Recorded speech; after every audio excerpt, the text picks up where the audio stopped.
News. We start today's show with a developing story on major budget cuts coming to Leander ISD, including here at Cedar Park High School. The district announced yesterday that it would be making millions of dollars in cuts to make up for its $34.4 million budget deficit. Reporter Jack Cooper has been following the story closely and joins us now to unpack what these cuts mean and how it impacts you.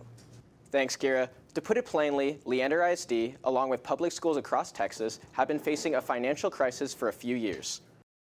Superintendent Bruce Gearing announced $21.2 million in budget cuts yesterday to address a staggering $34 million deficit in the district's budget for next year. Hello, Leander ISD.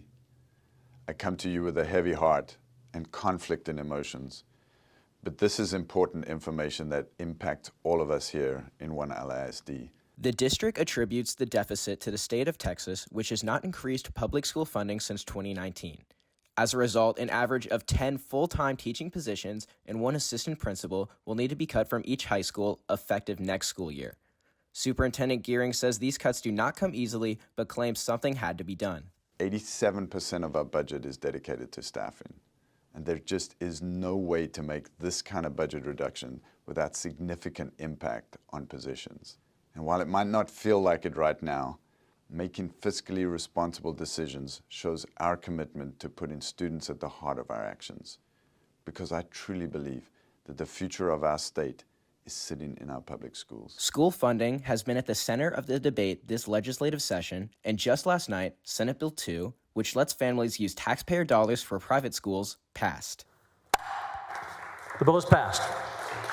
The bill will now go onto the House for debate. Governor Greg Abbott made it clear in his recent State of the State address that school choice remains a priority. Parents also deserve education freedom. Without that freedom, some parents are hindered in being able to help their child succeed. That must change this year. The way to do that is with school choice through state-funded education savings accounts. But not everyone agrees with the governor's ideas. Within the last 2 years, our very own superintendent, Dr. Gearing, publicly spoke out against school vouchers. I don't mind school choice. What I do mind is using public taxpayer dollars to fund that choice. In the most recent Leander ISD school board meeting, Chief Financial Officer Pete Poppy presented an update on the budget and the district's approach to dealing with the deficit. Dr. Gearing was very clear in this budget process. We don't want to change the end result. We don't want to change the student experience. But if there's a way that we can provide that same experience in a more efficient manner, and in a different way to how to get there, that's what we want to focus on. So it remains unclear how these budget cuts will affect the student experience, as well as life on campus, but we're working to get more updates. So, Jack, what teachers can we expect to be impacted by this? We don't know yet, but we're working to get more information in the coming days. And what's next, Jack? So there's a school board meeting happening next Thursday where they're expected to talk about some of these issues. And then there's also a budget workshop happening later this month where they're going to be answering some questions.